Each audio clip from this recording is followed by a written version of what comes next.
Hello everyone, welcome back to the channel. In today's tutorial, I will show you how to recover your hacked Facebook account without access to your email or phone number in 2025. Don't panic, there is still a way to get your account back. So without further delay, let's get straight into it.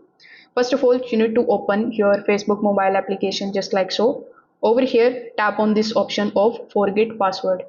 Now it is going to allow for certain permissions, so you need to provide those. Then you will be landed here on this page.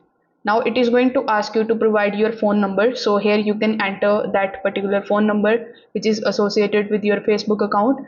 But if you don't have it, you can enter your Facebook username or the name on your account. If you remember your profile URL, you can also enter that.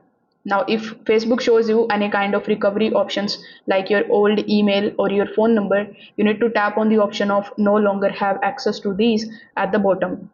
So here you can see we have the option of search by email, so you can just simply tap on it and you can search with the help of your phone number and your email. But since we don't want to do any of these, if you see the option of no longer have access to these, you can select that.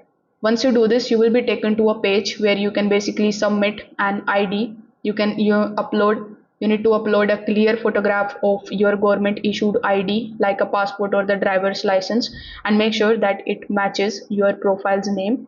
Once submitted, Facebook will review your request, which usually takes around 24 to 72 hours, and you will get a link of resetting your password that is sent to your new email you enter during the form process. After regaining the access, immediately you need to add a new email and a phone number and enable the two-factor authentication and review the login activities from the settings and then from the security. So this way you can recover your hacked account. Since my account is not hacked yet, that's why it is not showing me that option, but you will have to simply just follow the same steps that I have shown you here in this video. If this video helped you out, consider subscribing to the channel and liking the video. Thanks for watching.